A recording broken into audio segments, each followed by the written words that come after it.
12th की chemistry का first chapter solutions का हम एनसीईआरटी एक्सरसाइज सॉल्व कर रहे हैं। एनसीईआरटी एक्सरसाइज का क्वेश्चन नंबर 1.8। क्वेश्चन में दिया क्या हुआ है कि एक सॉल्यूट है एथिलीन ग्लाइकॉल C2H6O2। इस सॉल्यूट को मिलाया गया है वाटर में और जो ग्लाइकोल का हमने वेट लिया एथिलीन ग्लाइकोल का वो है 222.6 ग्राम और जो वाटर का वेट दिया हुआ है वो दिया हुआ है 200 ग्राम। इन दोनों सॉल्यूट और सॉल्वेंट को मिला करके एक सॉल्यूशन बनाया गया जिस सॉल्यूशन की डेंसिटी हमें दी हुई है 1.072 ग्राम पर मिलीलीटर।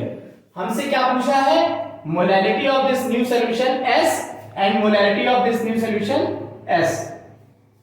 मोलैरिटी पे आते हैं।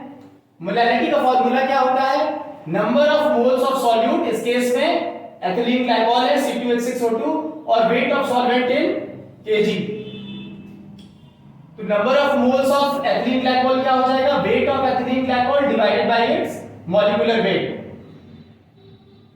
वेट ऑफ एथिलीन ग्लाइकॉल क्या दिया हुआ है? 222.6 ग्राम्स।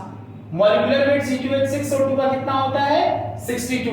बहुत सिंपल है निकालना। C2H6O2 का कार्बन के 12 इंटू 2, हाइड्रोजन के 6 इंटू 1, ऑक्सीजन के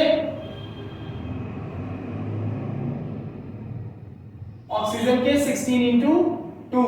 जब इसको सॉल्व करेंगे तो आएगा 62। मॉलिक्यूलर वेट एथिलीन ग्लाइकॉल का कितना होगा? 62। वेट को मॉलिक्यूलर वेट से डिवाइड किया एथिलीन ग्लाइकॉल के तो नंबर ऑफ मोल्स मिला हमें कितना? 3.59। वेट ऑफ सॉल्वेंट कितना दिया हुआ है? 200 ग्राम्स। इसको केजी में किया तो कितना आया? 0.2 केजी। मोल्स को वेट ऑफ सॉल्यूशन केजी में डिवाइड किया तो हमें मिलेगा मोलैरिटी। नंबर ऑफ मोल्स कितना है? 3.59। Weight of solvent in KG कितना है? 0.2। हमारा मोलैरिटी का आंसर कितना आया? 17.95 m। ये m स्मॉल में होता है, मोल पर केजी भी इसको लिख सकते हैं यूनिट में। मोलैरिटी की यूनिट स्मॉल m भी होती है। आते हैं अब मोलैरिटी पे। मोलैरिटी का फॉर्मूला क्या होता है? Number of moles of solute divided by volume of solution. Number of moles of solute हम निकाल चुके हैं यहाँ पे 3.59, वो हमें पता है। वॉल्यूम ऑफ सॉल्यूशन हमें नहीं पता है, लेकिन हमें डेंसिटी ऑफ सॉल्यूशन दिया हुआ है। हम जानते हैं कि डेंसिटी क्या होती है? वेट बाय वॉल्यूम या मास बाय वॉल्यूम। तो डेंसिटी ऑफ सॉल्यूशन हमको 1.072 पता है। वेट ऑफ सॉल्यूशन कितना होगा? जो सॉल्यूशन को बनाने में जितना सॉल्यूट और सॉल्वेंट लगा है उन दोनों का सम वेट ऑफ सॉल्यूशन होगा।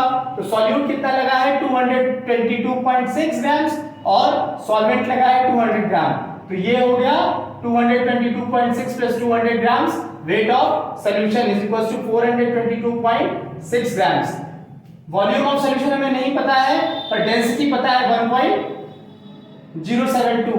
वॉल्यूम को इधर भेज दिया, डेंसिटी को नीचे ले आए तो 422.6 that is the wait of solution divided by density of solution 1.072। हमारा आंसर आया वॉल्यूम ऑफ सॉल्यूशन का 394.216 मिलीलीटर। इसको लीटर में कन्वर्ट करेंगे तो ये हो जाएगा 0.3942। सिंपल है, 1000 से डिवाइड कर देंगे मिलीलीटर को। मोलैरिटी के फॉर्मूले में वापस आते हैं। नंबर ऑफ मोल्स हमें मिल चुका है C2H6O2 का कितना? 3.59 यहां पे, ठीक है। 222.6 को 62 से डिवाइड किया था, उसके वेट को उसके मॉलिक्यूलर वेट से।